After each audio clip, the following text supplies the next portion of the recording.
ஓம் ஸ்ரீ வராகிதாயே போற்றி போற்றி, சிம்ம வாகினியே போற்றி. நல்லதே நினைப்போம், நல்லதே நடக்கும். சக்தி வராகியின் பிள்ளைகளுக்கு இந்த வராகி தாயின் ஆசீர்வாதம் என்றுமே முழுமையாக கிடைக்கும். குலதெய்வம், உனக்கு சந்தோஷமான ஒரு செய்தியை தான் கொண்டு வந்திருக்கின்றேன். என் தங்கமே, உன்னை முடக்க வேண்டும் என்று பல முயற்சிகளை செய்து இன்று இந்த தாயானவளின் கட்டுக்குள் சிலர் வந்திருக்கின்றார்கள். என் பிள்ளை, அப்படியே என்னுடைய கட்டுக்குள் வந்தவர்கள் யார் என்பதை தெரிந்து கொண்டால் நிச்சயமாக நீ மனமகிழ்ச்சி அடையத்தானே செய்வாய். அந்த மனமகிழ்ச்சியை உன்னிடத்தில் இருந்து காண்பதற்காக தான் இன்று உன்னுடைய தாயானவள் உன்னை காண வந்திருக்கின்றேன். என் தங்கமே, உன்னுடைய வாழ்க்கையில் உன்னை சுற்றி சூழ்ச்சிகள் பலவிதமாக நடந்தது. சிலர் உன்னை பார்த்து பொறாமை கொண்டார்கள், சிலர் உன் மீது கண் திஷ்டியினை வைத்தார்கள். ஆனால் ஒரு சிலர் உன்னை முடக்கி அழிக்க வேண்டும் என்று நினைத்தார்கள். அவர்களுக்கு உன்னை கண்டாலே நீ இன்னமும் இருந்து கொண்டிருக்கிறாயே என்பது போன்ற ஒரு எண்ணம். இது போன்ற எண்ணங்களை கொண்டு உன்னை சுற்றி சுற்றி வந்ததோடு மட்டுமல்லாமல் நீ சிரித்தால் அவர்களும் நல்லவர்கள் போல சிரிப்பார்கள். நீ என்ன சொன்னாலும் அதை அவர்கள் ஒன்றும் தெரியாதது போல தலையாட்டி கேட்பார்கள். எல்லா விஷயங்களை தெரிந்து வைத்து கொண்டே உன்னிடத்தில் ஒன்றும் தெரியாதது போல நடித்து கொண்டிருந்தார்கள். இது போன்று உன் வாழ்க்கையில் உன்னை அழிக்க சூழ்ச்சிகளை செய்தவர்கள், என் தங்கமே, நீ சில நேரங்களில் உன் வாழ்க்கையில் என்ன நடக்கிறது என்று புரியாமல் தவித்து நின்று கொண்டிருப்பாய். நமக்கு யாரேனும் எதையும் செய்து விட்டார்களா, நம்மை அழிக்க நினைக்கின்றார்களா, நமக்கு செய்வினைகளை செய்து விட்டார்களா என்று எண்ணி நீ பயந்து கொண்டிருக்கிறாய். ஏனென்றால் வாழ்க்கையில் வருகின்ற பிரச்சனைகள் ஒவ்வொன்றும் அப்படி உன்னை புரட்டி எடுத்து ஒன்று போனால் அடுத்தது ஒன்று மீண்டு வர முடியாமல் நீ தவித்து நின்று கொண்டிருக்கின்றாய். பல நேரங்களில் யாரோ உன்னை முடக்கி போட்டது போல அடுத்த அடி கூட எடுத்து வைக்க முடியாமல் நீ தவித்து நின்று கொண்டிருக்கின்றாய் என் தங்கமே. ஆனால் அந்த நேரத்தில் எல்லாம் நீ இந்த தாயானவள் என்னை அழைத்து அதிலிருந்து விடுபட்டு சென்றிருக்கின்றாய். என் பிள்ளையே, இதையெல்லாம் உன் அம்மா நான் பார்த்து கொண்டிருந்தேன் அல்லவா? அப்படியானால் இதற்கு ஒரு முடிவினை நாம் கொடுத்துவிட வேண்டும் என்று நான் எண்ணிவிட்டேன். அதைதான் உன்னுடைய வாழ்க்கையில் நான் செயல்படுத்த தொடங்கினேன். அந்த நேரத்தில் தான் நான் புரிந்து கொண்டேன். இதற்கெல்லாம் காரணம் உனக்கு மிகவும் நெருக்கமானவர்கள், உன்னோடு இருக்கின்றவர்கள், உன்னோடு நல்லபடியாக பேசி கொண்டிருக்கின்றவர்கள் என்று. என் தங்கமே, நான் இந்த விஷயத்தை தெரிந்து கொண்ட நேரத்தில் முதலில் அவர்களை முடக்கி விடலாம் என்று நினைத்த பொழுதுதான் நான் புரிந்து கொண்டேன். அவர்கள் செய்த தவறை நாம் செய்ய வேண்டாம். எல்லோருக்கும் குடும்பம் என்ற ஒன்று இருக்கின்றது. அவர்கள் தனிப்பட்ட மனது என்ன சொல்கின்றதோ அதை செய்கின்றார்களே தவிர மற்றபடி அவர்களை சுற்றி இருப்பவர்கள் எல்லாம் அவர்களுக்கு வேண்டியவர்கள் எல்லாம் நன்றாக இருக்க வேண்டும் என்றுதான் அவர்கள் நினைக்கின்றார்கள் என்று. என் பிள்ளையே, என்னதான் இருந்தாலும் ஒருவரை நாம் பழிவாங்க வேண்டும் என்று நினைத்தாலும் அவர்களை சார்ந்து இருப்பவர்களின் வாழ்க்கையும் இதில் அடங்கி இருக்கிறது என்பதை நாம் நிச்சயமாக யோசிக்க வேண்டும். அவர்கள் நினைப்பது போல நாமும் யார் எக்கேட கெட்டு போனால் நமக்கென்ன என்று இருந்துவிடக் கூடாது அல்லவா? அதனால்தான் உன் தாயானவள் இதை பற்றி சற்று யோசிக்க வேண்டிய சூழ்நிலை வந்துவிட்டது. நான் யோசித்து தான் இந்த முடிவிற்கு வந்திருக்கின்றேன். என் தங்கமே, அவர்கள் செய்த சூழ்ச்சி, அவர்கள் உன்னை முடக்க நினைத்தது, இதற்கெல்லாம் அவர்களுக்கு தனிப்பட்ட முறையில் தண்டனை கிடைக்க வேண்டியது கட்டாயமாக்கப்பட்டிருக்கின்றது. இந்த தண்டனையை அவர்கள் அனுபவிக்க வேண்டி இருப்பதனால் இந்த தாயானவள் அவர்களை முதலில் என்னுடைய கட்டுக்குள் கொண்டு வந்து விட்டேன். அப்படியானால் இப்பொழுது அவர்கள் என்னுடைய கட்டுப்பாட்டிற்குள் வந்து விட்டார்கள். என்னுடைய கட்டுப்பாட்டிற்குள் வந்த பிறகு அவர்களின் மனநிலையில் நிச்சயமாக மாற்றங்கள் வந்துவிடும். அவர்கள் செய்தது எல்லாம் எத்தனை பெரிய தவறு என்பதை அவர்கள் புரிந்து கொள்ள தொடங்கிவிட்டார்கள். இனிமேல் உன் பக்கமே திரும்பி பார்க்க கூடாது என்பதையும் அவர்கள் புரிந்து கொள்ள தொடங்கிவிட்டார்கள். என் தங்கமே, நீ நினைப்பது போல் அல்ல. பல மாற்றங்கள் அவர்களுக்குள் ஏற்பட்டிருக்கிறது. ஆனால் ஒன்று மட்டும் நிஜம், அவர்கள் உன்னுடைய வாழ்க்கையை அழிக்க நினைத்ததை நினைத்து இப்பொழுது சந்தோஷப்படுகின்றார்கள். ஏன் தெரியுமா? அப்படி நினைத்ததால் தானே இன்று இந்த தாயானவளினுடைய கைகளால் நம் வாழ்க்கையில் நமக்கு திருந்துவதற்கான வாய்ப்பு கிடைத்திருக்கிறது என்று அவர்கள் சந்தோஷப்படுகிறார்கள். ஆனாலும் இந்த அம்மா அவர்களுக்கு எல்லாவற்றையும் புரிய வைத்து விட்டேன். இனி ஒருபொழுதும் உன்னுடைய வாழ்க்கையில் அவர்களினுடைய தலையீடு நிச்சயமாக இருக்காது. அவர்கள் செய்த சூழ்ச்சி அவர்களுக்கே திரும்ப சென்றிருக்கும் பொழுது நிச்சயமாக இனி இது போன்ற ஒரு காரியத்தை செய்வதற்கு மனம் யாருக்கும் வந்துவிடாது. இந்த தாயானவளினுடைய அன்பினை பெற்ற குழந்தைகள் அல்லவா நீ உன்னை முடக்க நினைப்பதும் என்னை முடக்க நினைப்பதற்கு சமம் அல்லவா?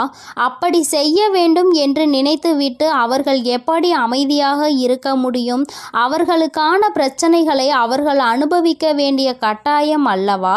என் தங்கமே, இன்று அவர்கள் தான் நினைத்ததை சாதித்து விட்டது போல ஒரு உணர்வினை கொண்டு வந்தார்கள். அந்த உணர்வை அவர்களுக்குள் இருந்து எடுத்து அவர்கள் செய்தது எத்தனை பெரிய தவறு என்பதனை அவர்களுக்கு நான் உணர்த்தி விட்டேன். என்னதான் இந்த தாயானவள் அவர்களுக்கு அறிவுரை வழங்கினாலும் நான் அவர்களுக்கு ஆசிகளை ஒருபொழுதும் வழங்கவில்லை. அவர்களின் வாழ்க்கை அவர்களின் பொறுப்பு. அவர்கள் செய்த பாவத்திற்கு பலனும் அவர்களுக்கு நிச்சயமாக கிடைக்கும். என் பிள்ளையாக அவர்கள் திருந்து விட்டார்கள் என்றால் இனி வாழ்க்கையில் அவர்களுக்கு நல்லது நடக்கும். மீண்டும் மீண்டும் அதே தவறை தான் செய்வார்கள் என்றால் இந்த வாழ்க்கையே அவர்களை அழித்துவிடும் என்பதில் எந்த ஒரு மாற்று கருத்தும் கிடையாது. வாழ வேண்டும் என்ற எண்ணம் மட்டும் இருந்துவிட்டால் போதாது. இந்த வாழ்க்கையை வாழ்வதற்கான தகுதி நம்மிடத்தில் இருக்கின்றதா என்பதையும் புரிந்து கொள்ள வேண்டும். அதையெல்லாம் உனக்கு நிச்சயமாக இருக்கின்றதா என்பதை புரிந்து கொள்ள வேண்டும். என் தங்கமே, இவர்களினுடைய மனதில் இருக்கின்ற எண்ணங்களை எல்லாம் நீ நிச்சயமாக ஒரு பொருட்டாகவே நினைக்காதே. அடுத்தவர்களுக்கு கெடுதல் நினைப்பது, அடுத்தவர்கள் வாழ்க்கையை முடக்க நினைப்பதும் ஒரு தொழிலா? இது போன்ற வேலையை செய்வதற்கு பதிலாக அவர்கள் வாழாமலே இருந்து விடலாம் என்றுதான் உன் அம்மா எனக்கு கோபம் வருகின்றது. என் தங்கமே, இருந்தாலும் இவர்களை சார்ந்தவர்கள் எந்த கஷ்டமும் படக்கூடாது. இவர்கள் செய்த தவறுக்கு இவர்களின் சந்ததிகள் என்ன செய்வார்கள்? ஆனாலும் இவர்கள் செய்த பாவம் அவர்களை துரத்துவதை யாராலும் நிறுத்த முடியாது.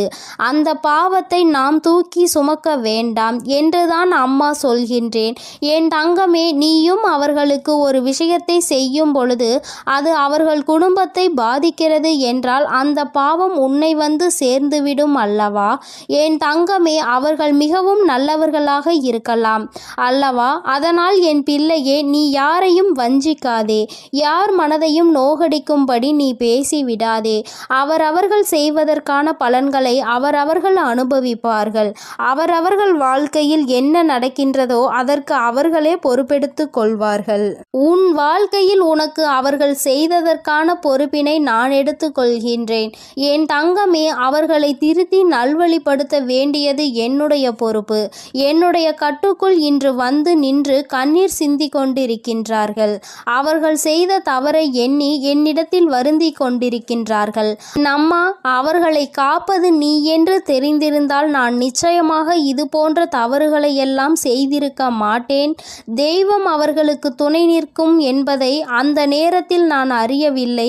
இப்பொழுது எல்லா தவறையும் உணர்ந்து விட்டேன். இனி தெய்வத்தின் மீது எனக்கு நம்பிக்கை வந்துவிட்டது. தெய்வத்தின் மீதான பயமும் எனக்கு வந்துவிட்டது. அதனால் எந்த ஒரு தீங்கினையும் இனி ஒரு நாளும் செய்ய மாட்டேன் என்று அவர்கள் மனம் வருந்தி மன்னிப்பினை கேட்டு விட்டார்கள். என் தங்கமே, இனி ஒரு நாளும் நீ இதனை நினைத்து மனம் கலங்க வேண்டாம். இனி உன்னுடைய வாழ்க்கையில் எல்லாமே நீ நினைத்தது போல நடக்கும். இந்த எதிரிகள் இல்லாத, இந்த துரோகிகள் இல்லாத நிலையை உனக்கு வாழ்க்கையில் உருவாக்கி கொடுக்கும் நேரம் வந்துவிட்டது. சூழ்ச்சிகளை யார் செய்தாலும் இந்த தாயானவளின் கைகளால் அவர்களுக்கு தண்டனை நிச்சயம் என்பதை புரிந்துகொள். உடனே நீ நடக்கவில்லை என்பதற்காக மனதை தளரவிட்டு விடாதே. நிச்சயமாக அம்மா அதற்கான வேலைகளையும் அதற்கான நாளையும் குறித்து விட்டேன். மிக விரைவாகவே எல்லாம் நடக்கும் பொழுது நீ மனமகிழ்ச்சியினை நிச்சயமாக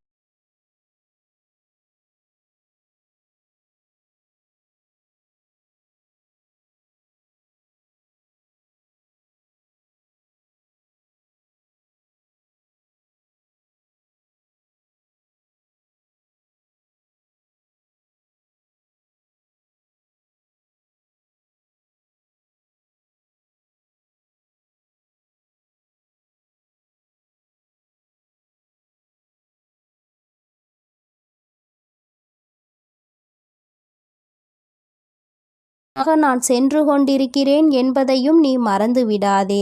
என் செல்ல குழந்தையே, இன்று உன்னுடைய தாயானவள் உன்னிடத்தில் ஒரு விஷயத்தை பேசுவதற்காக நீண்ட நேரமாக காத்து கொண்டிருக்கிறேன்.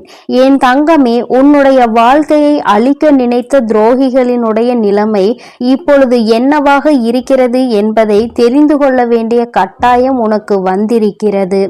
என் தங்கமே, இந்த தாயானவள் அவர்களுக்கு தண்டனை கொடுப்பதற்கு நான் சென்றிருந்தேன். ஆனால் உன்னுடைய குலதெய்வம் அந்த துரோகிகளுக்கு மிகப்பெரிய தண்டனையை கொடுத்து விட்டார்கள். என் தங்கமே, அது என்னவென்று நீ தெரிந்து கொள்ள வேண்டிய கட்டாயம் இப்பொழுது உனக்கு ஏற்பட்டிருக்கிறது. அதற்கு காரணம் என்ன தெரியுமா? என் பிள்ளை, உன்னுடைய வாழ்க்கையில் தெய்வங்கள் எதுவும் செய்யவில்லை, தெய்வத்தை வணங்குவதில் எந்த பலனும் இல்லை என்று நீ சொல்கிறாய் அல்லவா? நீ அதிலிருந்து தெளிவு பெற வேண்டும் அல்லவா? நீ உன் வாழ்க்கையில் தெய்வத்தை எந்த இடத்தில் வைத்திருக்கிறாய்? தெய்வம் உன்னை எந்த இடத்தில் வைத்து உனக்கு நல்லது செய்து கொண்டிருக்கிறார்கள் என்பதை நீ புரிந்து கொள்ள வேண்டும் என்பதற்காக தான் அம்மா இப்பொழுது உன்னிடத்தில் பேசிக் கொண்டிருக்கிறேன். என் தங்கமே, கண்களை மூடிக்கொண்டு சுற்றி இருப்பவை எல்லாம் இருட்டி போய்விட்டது என்று ஒரு நாளும் சொல்லக்கூடாது. நன்றாக கண்களை திறந்து பார்த்து சுற்றி என்ன நடக்கிறது என்பதை நீ பார்க்க வேண்டும். என் தங்கமே, அப்பொழுதுதான் இந்த வாழ்க்கை உனக்கு என்ன கொடுக்கிறது என்பதை உன்னால் புரிந்து கொள்ள முடியும். என் தங்கமே, இவை எல்லாவற்றையும் முதலில் தெரிந்து கொள்வதற்கு முன்பாக அம்மா சொல்கின்ற ஒரு விஷயத்தை நீ புரிந்து கொள். என் தங்கமே, ஒருவருக்கு உன்னை போராடி உன்னுடைய நிலைமையை நீ புரிய வைக்க வேண்டும் அல்லது உன்னுடைய சூழ்நிலையை புரிய வைக்க வேண்டும் என்ற நிலை உனக்கு வரும் என்றால், என் தங்கமே, உன்னுடைய மனதோடு சில நொடிகள் போராடி அவர்களை விட்டு நீ மறந்து விலகி செல்வது மிகவும் நல்லது. அம்மா சொல்கின்ற விஷயம் உனக்கு புரிகின்றதா? நான் உனக்கு இன்னமும் தெளிவாக சொல்ல வேண்டும் என்றால், என் தங்கமே, ஒருவரை நீ உயிராக நினைத்திருக்கிறாய். ஆனால் அவர்கள் உன் மீது தேவையில்லாமல் சந்தேகம் கொள்கிறார்கள் என்றால், என் தங்கமே, அதை பல முறை நீ புரிய வைக்க முயற்சி செய்தும் பலனளிக்கவில்லை என்றால், அந்த நேரத்தில் நீ சொல்ல வேண்டிய விஷயம் உண்மையான அன்பு என்றால் நிச்சயமாக நீ சொல்கின்ற விஷயம் புரிந்துவிடும். என் தங்கமே, அப்படி அந்த விஷயம் நீ எத்தனை முறை மன்றாடினாலும் எத்தனை போராட்டங்களை நடத்தினாலும் அவர்களுக்கு அது புரிவது இல்லை. அதனால் அந்த இடத்தில் நீ உன்னை நிரூபிப்பதற்கு பதிலாக உன்னுடைய மனதோடு சில நொடிகள் போராடி இது போன்ற வாழ்க்கை உனக்கு தேவையில்லை, இதை மறந்துவிடலாம் என்ற தைரியத்தை பெற்று விலகிவிடுவது மிகவும் நல்லது. என் பிள்ளையே, அம்மா சொல்வது இன்று வேண்டுமானால் உனக்கு கஷ்டமாக இருக்கலாம். அது எப்படி என்னுடைய வாழ்க்கையை நான் விட முடியும்? என்னதான் நினைத்தாலும் என்னதான் செய்தாலும் அவர்களை விட்டு ஒருபொழுதும் நான் விலக மாட்டேன் என்று நீ சொல்லலாம். ஆனால் என் தங்கமே, உண்மை என்னவென்று நீ புரிந்து கொள்ள வேண்டும் அல்லவா? என் தங்கமே, உன்னுடைய வாழ்க்கைதான், நான் இல்லை என்று சொல்லவில்லை. என்னாலும் போராடி கொண்டே ஒரு வாழ்க்கையை எப்படி உன்னால் கடந்து செல்ல முடியும்? என் தங்கமே, இதையெல்லாம் நீ புரிந்து கொள்ள வேண்டும்.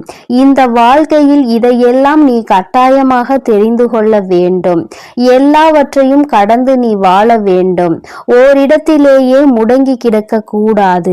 ஒருவருக்காக உன்னுடைய ஒட்டுமொத்த வாழ்க்கையையும் நீ வீணடித்து விடக்கூடாது என்றுதான் அம்மா உனக்கு சொல்கிறேன். சரி, இதை நீ புரிந்து கொண்டால் உனக்கு நல்லது. என் தங்கமே, இப்பொழுது நான் உன் வாழ்க்கையில் உனக்கு துரோகங்களை செய்தவர்களின் நிலை என்னவாக இருக்கிறது என்றும் உனக்கு சொல்கிறேன். அதனை நீ கேள். உன்னுடைய குலதெய்வம் அவர்களுக்கு என்ன தண்டனை கொடுத்தார்கள் என்பதையும் சொல்கிறேன்.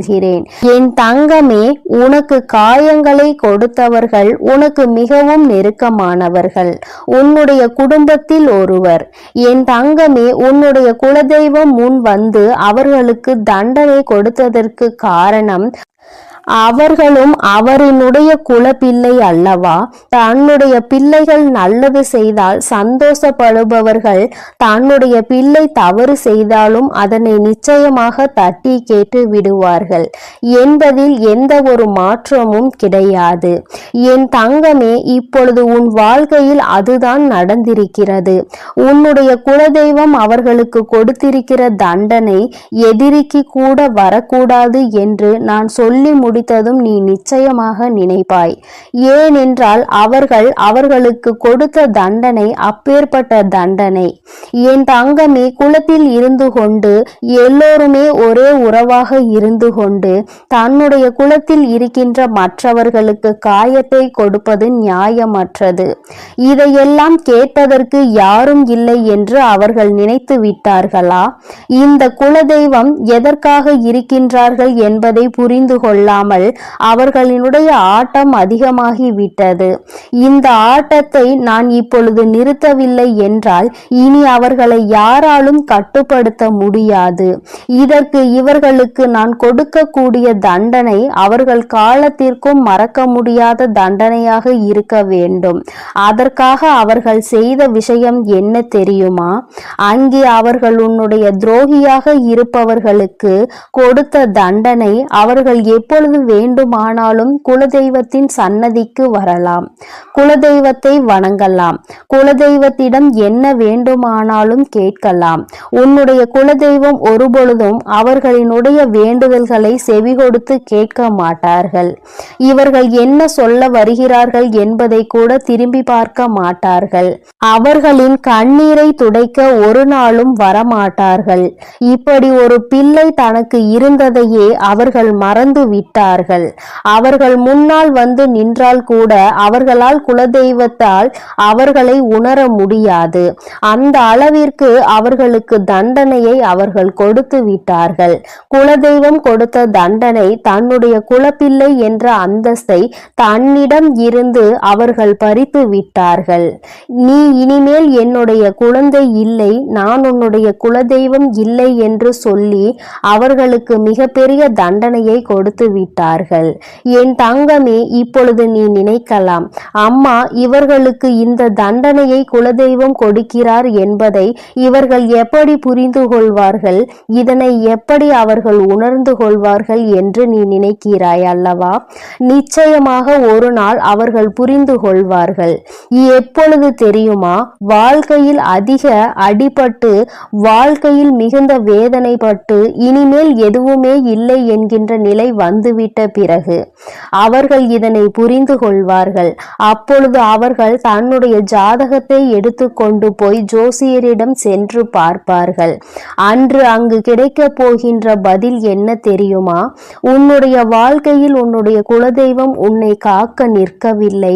நீ உன்னுடைய குலதெய்வத்திடம் இருந்து ஒதுங்கி வைக்கப்பட்டிருக்கிறாய். நீ செய்த பாவங்கள் எல்லாம் உன்னை துரத்தி அடித்து கொண்டிருக்கிறது.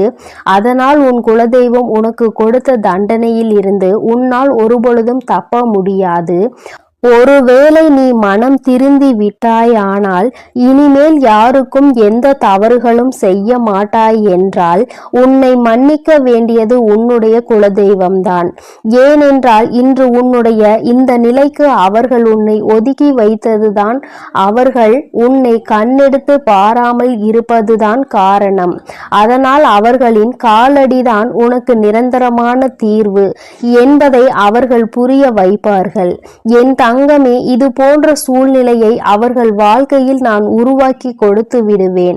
அதனால் யார் என்ன கெடுதல் செய்தார்கள் என்பதை எல்லாம் நினைத்து நீ வேதனைப்பட்டு கொண்டிருக்காதே. துரோகங்கள் செய்பவர்களும் மற்றவர்கள் வாழ்க்கையை கெடுப்பவர்களும் நல்லபடியாக வாழ்ந்து கொண்டிருக்கிறார்கள் என்று நீ ஒருபொழுதும் நினைத்து கொண்டிருக்காதே. என் தங்கமே, உன்னுடைய எண்ணங்கள் போல இந்த வாழ்க்கையில் நிச்சயமாக பல நல்ல விஷயங்களை இந்த தாயானவள் சொன்னால் நான் உனக்கு நடத்தி காட்டுவேன். இன்று உன்னுடைய துரோகியின் நிலை என்னவென்பதை நீ புரிந்து கொண்டாய் அல்லவா? நான் உனக்கு சொல்வதும் இதைத்தான். துரோகிகள் செய்தது போல அவருடைய வாழ்க்கையில் யாருக்கும் எந்த ஒரு துரோகத்தையும் நீ செய்துவிடக் கூடாது. அதில் எப்பொழுதுமே நீ அதிக கவனத்தோடு இருக்க வேண்டும். இந்த வாழ்க்கையில் உனக்கு எதுவெல்லாம் கிடைக்க வேண்டும் என்று இருக்கின்றதோ அதையெல்லாம் நீ சந்தோஷமாக பெற்றுக்கொள்ள வேண்டும். எந்த ஒரு சூழ்நிலையிலும் குலதெய்வத்தின் சாபத்திற்கும் குலதெய்வத்தினுடைய வேதனைக்கு மட்டும் நீ ஆளாகி நின்றுவிடக் கூடாது. இது ஒன்றே போதும் உன்னை நல்ல நிலைக்கு கொண்டு வருவதற்கு. என் அன்பு பிள்ளையே, இந்த தாயானவளினுடைய ஆசீர்வாதங்கள் உனக்கு எப்பொழுதும் முழுமையாக இருக்கும். அதனால் நீ எதற்காகவும் கலங்காதே, எதை நினைத்தும் வருந்தாதே. நீ நல்லதையே நினைத்தால் உன் வாழ்வில் எப்பொழுதும் உனக்கு நல்லது மட்டுமே நடக்கும். என் அன்பு குழந்தையே, உன் வாழ்க்கையில் நினைத்து பார்க்காத அளவிற்கு உன்னை ஏமாற்றிய உறவு இப்பொழுது என்ன நிலையில் இருக்கிறது என்பதை தாயானவள் உனக்கு தெரியப்படுத்த போகிறேன். இதற்கான காரணம் என்னவென்று தெரியுமா? என்னை ஏமாற்றியவர்களை நீங்கள் சந்தோஷமாக வாழ வைத்து விட்டீர்கள் தாயே. கஷ்டம் என்று தெரிந்தும் அனைத்து கஷ்டங்களையும் நான் அனுபவித்து கொண்டிருக்கின்றேன். என் வாழ்க்கையில் எனக்கு மட்டும் கஷ்டத்தை கொடுத்து விட்டீர்கள். நான் நல்ல பாதையில் தான் சென்றேன், நான் நல்லதை தான் செய்தேன். ஆனாலும் உங்களை நம்பிய பிறகும் இப்பேற்பட்ட ஏமாற்றம் என் வாழ்வில் நடந்து விட்டதே. ஆனாலும் என்னை ஏமாற்றிய உறவுகள் இன்னும் சந்தோஷமாக வாழ்ந்து கொண்டுதான் இருக்கிறார்கள் தாயே. நீங்கள் அவர்களை நன்றாக தான் வாழ வைத்து கொண்டிருக்கிறீர்கள் தாயே என்று என் குழந்தை என்னிடம் கோபம் கொண்டது. என் அன்பு குழந்தையே, அன்று அந்த கோபம்தான் இன்று உன் அன்னை உன்னை ஏமாற்றிய உறவிற்கு இந்த தண்டனையை அளித்து விட்டேன். ஆனால் நீ அதை கனவில் கூட நினைத்து பார்க்காத அளவிற்கு என்னுடைய லீலைகள் உன்னை ஏமாற்றிய உறவிற்கு நடந்தது. என்னவென்று சொல்கிறேன், பொறுமையோடு கேள் தங்கமே. என் அன்பு குழந்தையே, உன் வாழ்க்கையில் உன்னை ஏமாற்றி எப்படி உன்னை மரண வழியில் துடிக்க வைத்தார்களோ அதைவிட மிகப்பெரிய மரண வழியில் அங்கு இப்பொழுது அவர்கள் துடித்து கொண்டு இருக்கிறார்கள். இது எப்படி சாத்தியமானது தாயே என்று நீ என்னிடம் கேட்கலாம். என் அன்பு குழந்தையே, கர்ம வினை என்பது நிச்சயமாக எவரையும் விட்டுவிடாது. அது நல்ல விஷயமாக இருந்தாலும் தேடி கொண்டு போய் கொடுக்கும், கெட்ட விஷயமாக இருந்தாலும் எப்பேற்பட்ட விஷயத்தை செய்தார்களோ அதைவிட பல மடங்கு கர்ம வினைகளை அவர்களுக்கு அவர்களின் வாழ்க்கையில் வந்தே கொடுத்துவிடும். ஆனால் உன்னை ஏமாற்றியது ஒரு பாகம்தான். சில நபரின் பேச்சை கேட்டு உன் உறவு உன்னை அலட்சியப்படுத்தியும் தேவையற்ற செயல்களை செய்கிறாய் என்று தேவையற்ற விஷயங்களை பேசி உன் எப்பேற்பட்ட நல்ல உள்ளத்தை கண்ணாடி உடைப்பது போல் உடைத்தார்கள் அல்லவா? இப்பொழுது உன் உறவின் மனதையும் ஒருவர் பல கண்ணாடிகளை உடைப்பது போல் உடைத்து விட்டார். அதனால் இப்போதுதான் உன் உறவிற்கு புரிகிறது, நாம் ஒருவரை அன்று அப்படித்தானே ஏமாற்றினோம் என்று. அன்று அவர்களுக்கு எப்படி வலுத்திருக்குமோ அந்த பாவத்தில்தான் இப்பேற்பட்ட கஷ்டங்களை இப்பொழுது நான் அனுபவித்துக் கொண்டிருக்கிறேன் என்று. இப்படிப்பட்ட கஷ்டத்தை வாழ்வதை விட நாம் மரணம் மேல் என்று அப்பேற்பட்ட பரிதாப நிலையில் உன் உறவு இப்பொழுது அழுது கொண்டிருக்கிறது உன்னை நினைத்து. ஏனென்றால் உன்னை அப்படியே ஏமாற்றினார்களே, அதைவிட பல மடங்கு தண்டனையை இப்பொழுது அவர்கள் வாழ்வில் அனுபவித்துக் கொண்டிருக்கிறார்கள். இது என் அன்பு குழந்தைக்கு தெரியாமல் என் வாழ்க்கையில் நான் நல்லது நினைத்ததற்கு எனக்கு நீங்கள் தண்டனை கொடுத்து விட்டீர்கள் தாயே. ஆனால் என்னை ஏமாற்றியவர்கள் அங்கு ஆட்டமும் பாட்டமும் கொண்டாட்டமும் குதூகலமும் சந்தோஷமாகவும் இருக்கிறார்களே. நீதிக்கு கிடைத்த பரிசு இதுதானா? என் உண்மைக்கு கிடைத்த பரிசு இதுதானா தாயே? நீங்கள் இருக்கிறீர்களா இல்லையா என்று என் அன்பு குழந்தை என்னிடம் கோபித்துக் கொள்கிறது. என் அன்பு குழந்தையே, உன் தாயானவள் எப்பொழுதும் உன்னோடுதான் இருக்கின்றேன்.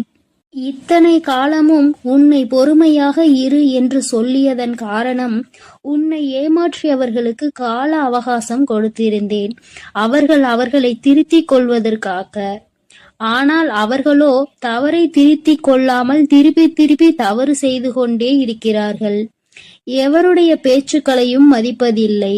எதை செய்ய வேண்டும் என்றாலும் யோசிக்காமல் தவறான முடிவுகளை எடுத்து இன்று உன் வாழ்க்கையை தொலைத்து விட்டார்கள்.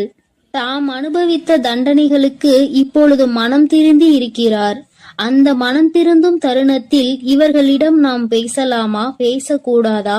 நாம் பேசினார் அவர்கள் நம்மிடம் பேசுவார்களா அல்லது பேச மாட்டார்களா என்று அதிலும் பாதி குழப்பத்தோடும் கண்ணீரோடும் இருக்கிறார்.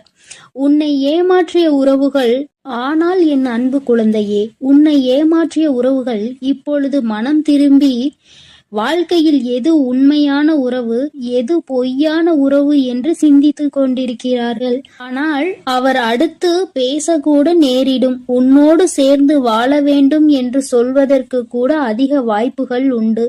அதனால் இப்பொழுது நீ என்ன முடிவு எடுக்கப் போகிறாய் என்று உன் கரங்களிலே நான் அதை விட்டு விடுகிறேன். என்னிடம் சொல்ல வேண்டிய விடயங்களை உன்னுடைய பிரார்த்தனைகளில் வை. அதற்கான பதிலை கூடிய விரைவில் நான் உனக்கு கொடுப்பேன். எது வேண்டுமானாலும், என்ன வேண்டுமானாலும் உன் அன்னையிடம் உன் மனதில் பட்டதை அப்படியே சொல்லிவிடு. அதற்கான பதிலை உன் தாய் நாளையே கொடுக்கிறேன். என் தங்க பிள்ளையே, கூடிய விரைவில் என் கையில் இருந்து மிகப்பெரிய விஷயத்தை நீ பெறப்போகிறாய். உன்னுடைய கண்ணீர் அனைத்தும் ஆனந்த கண்ணீராய் மாறப்போகிறது. அதனால் தைரியமாக இரு. கூடிய விரைவில் அனைத்தும் நல்லதாக நடக்கும். என் தங்க பிள்ளையே, சில உறவுகளால் பல கஷ்டங்களையும் பல கண்ணீரையும் சிந்திவிட்டாய். இனிமேல் தைரியமாக இரு. உன் கண்ணீருக்கு பலனை நான் கொடுக்கிறேன். ஒவ்வொரு தருணமும் மாற்றம் உண்டாகும். உன் வாழ்க்கையில் மகிழ்ச்சியும் உண்டாகும். நீ எதை நினைத்தும் இனி கலங்க வேண்டாம். அவர்கள் அப்படி உன்னிடத்தில் வந்தால் நீ என்ன செய்ய வேண்டுமோ அதை நீ யோசித்து, ஒரு முறைக்கு 100 முறை யோசித்து செயல்படு. ஐயோ, நம் உறவு நம்மிடத்தில் வந்து விட்டார்களே என்று உடனே அவர்கள் சொல்வதையெல்லாம் கேட்டு மீண்டும் கண்ணீர் வடிக்க ஆரம்பித்து விடாதே. ஏனென்றால் அவர்கள் உன்னை முழுமையாக ஏற்றுக்கொண்டாலும் முழுமையாக திரிந்து விட்டார்களா என்பது நீ அவர்களோடு பழகும்போதுதான் உனக்கு புரியும். உனக்கு என்ன வேண்டுமானாலும் உன்னுடைய பிரார்த்தனையில் வை. உனக்கு என்ன கேள்வி கேட்க வேண்டுமானாலும் உன்னுடைய பிரார்த்தனையில் வை. அதற்கு எப்பொழுதும் பதில் கொடுக்க நான் தயாராக இருக்கிறேன். நான் உன்னோடு தான் இருக்கிறேன். உன் அருகிலேயே தான் இருக்கிறேன். இனி நீ எதை நினைத்தும் கலங்க வேண்டாம். எதற்காகவும் வருந்த வேண்டாம். நல்லதே நினை. உன் வாழ்வில் எப்பொழுதும் உனக்கு நல்லது மட்டுமே நடக்கும். என் அன்பு பிள்ளையே, இதுவரை நீ அழுது கொண்டிருந்த நாட்கள் எல்லாம் முடிந்து விட்டது. இனி வரப்போகும் நாட்கள் உனக்கு நல்லதாகவே அமையும்.